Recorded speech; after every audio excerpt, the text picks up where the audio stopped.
types of BMWs, the two M3s against the Z4M. Down they come towards camp. Shanley now released from behind them, but Sinclair's already gone across the line. He's storming clear of everybody else, as we rather expected. 11 minutes to go, and Ian Crisp is really having to work hard here. Kempton, he's all over him like a rash. Out to 8 seconds. Look at that. 6 seconds slower on that lap, Shanley, just by having to spend half a lap negotiating the BMWs. David Kempton on board with him, climbs now up towards Quarry. But again, he's got to try and slow the car down earlier, and that gives Crisp a bit more of an advantage. Out of Quarry. Kempton grabs a gear, tries to think for the inside line, but every effort he's made so far just hasn't quite paid off. We know that in the earlier BMW race, he was able to stay ahead and indeed pull away from Ian Crisp. Here, though, again, potentially with this ABS drama afflicting his pace, he cannot find a way by. Hugely frustrating day this for David Kempton. Yeah, he's working hard at it. He won't give up.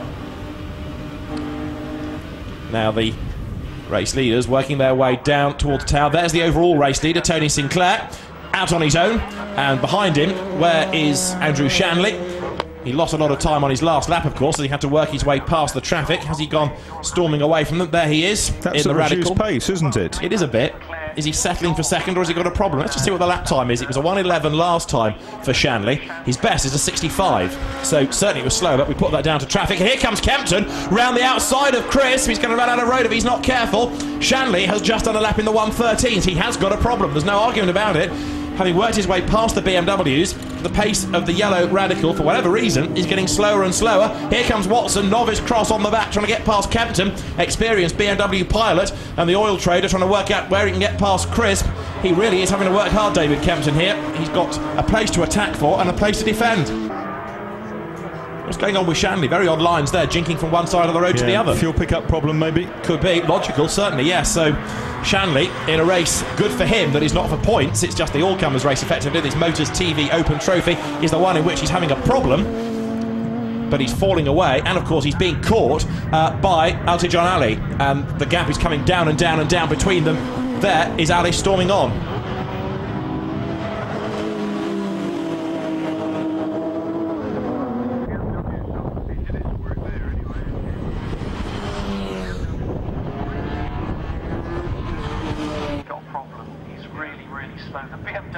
Now here, for the pit lane, is Andrew Shanley. The problems are persisting. I was suggesting he was being caught by Altijan Ali. We've got 8.5 minutes to go, but the problems, Marcus Pye, are serious enough to bring Andrew Shanley down the pit lane. Yeah, very much. Well, he's got his points for today. The serious work's done. The fun, though, has ended prematurely. Not though for David Kempton, because he's absolutely sniffing at the exhaust of Ian Crisp's car.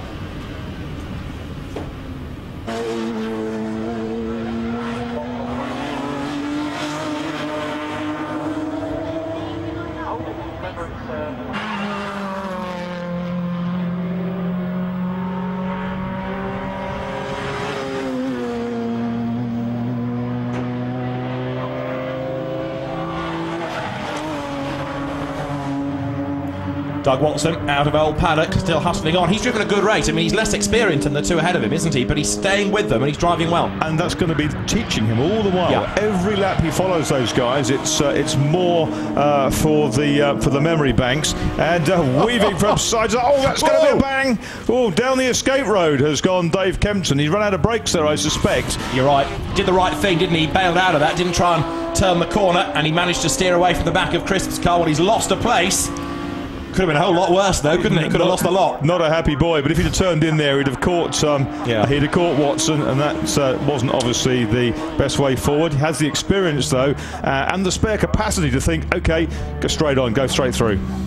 Yeah, quick driver David Kempton. He's been racing BMWs for many, many years now, and he's back straight away on the tail of Doug Watson, so brake problems or not, he's not fazed by that. He's still trying to drive round the problem. Up into second spot overall now, by the way, Altijan Ali. And third is the camera car, the mega heart of Des Andrews. Right, Watson defends the inside line. Kempton goes up round the outside. Ian Crisp is trying to get away while this battle is raging on behind him. Can Kempton get round the outside? No, he can't. so he's still stuck there. This is a battle for 4th, 5th and 6th overall. No classes in this race because effectively it's an all-comers. So Kempton here battling for an overall place, and Doug Watson, having split the two M3s, wants to stay there. This, the replay. Talk us through this, Marcus.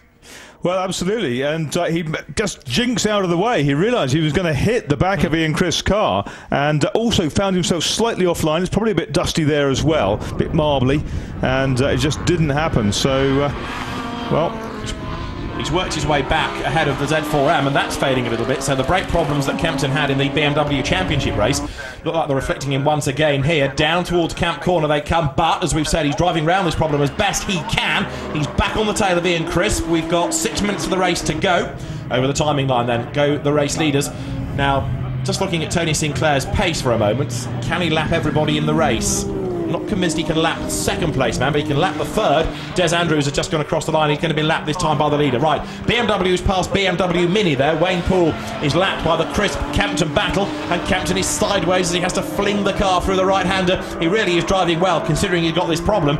Ian Crisp is driving extremely well, considering he spent the entire race so far trying to defend from David Kempton. Yeah, it's very, very difficult to be in that position when you're the hunted. It's much easier to chase. Yes, you've got to make one or two snap decisions. Lapping now the mega heart of Des Andrews for third place. Here comes our leader. That is Tony Sinclair, the man from Surrey. So he learned his trade with Uncle Bert Ray, building cars from when he was a lad. And here, Kempton has another go, has another look. But again, it's up at Bobby's. It's not going to work. Crisp is very, very neat through there and gets the power on nice and early coming out. Everything that Kempton tries to do, it is repelled. He has another look to the inside, and this is going to work, I think, possibly. There's contact between the two. They lean on each other. Ian Crisp stands his ground. That was Kempton's best chance yet, but it was still a fairly ambitious one. Has he got the momentum here? Foot absolutely nailed to the floorboards. He goes for the inside, heading through Folly, up Avon Rise. He still can't do it.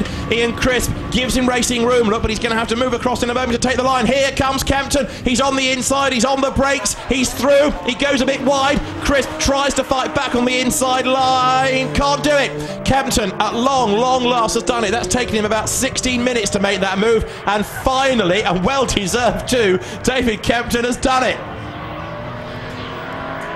For fourth place, David Kempton, then he's through. And irritatingly for Crisp, he can't attack straight away because the leader is behind him. He's going to have to get out of the way and just affect his pace slightly to let the leader go by. So there is Tony Sinclair, who has just lapped the 5th place car.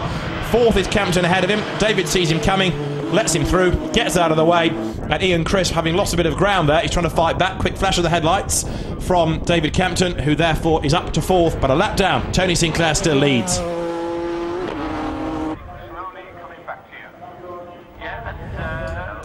Dominant drive this by Tony Sinclair. Comes into Camp Corner, and we've got 3.5 minutes remaining. He's out on his own, Marcus, I know, but he's driving very, very well around here because it's a hugely quick car. It's a very short and busy lap, and of course there's always traffic. Very, very much so. He's an absolutely class act. He went over into Europe and he did some major racing over there for a number of years. Scored some superb victories in open sports car races against some incredibly powerful kit.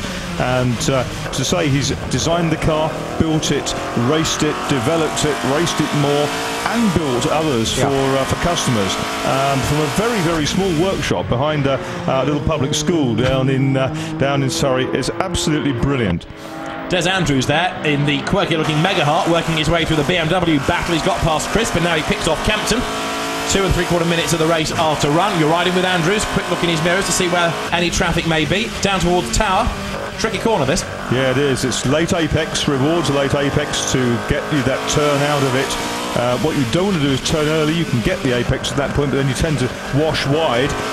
All about exit. Any race circuit, the best corner is the one that leads onto the fastest bit. You must get the exit from that. Castle Combe, no exception. And then he sets the car up, comes into Camp Corner, and this another section of the circuit that rewards the brave.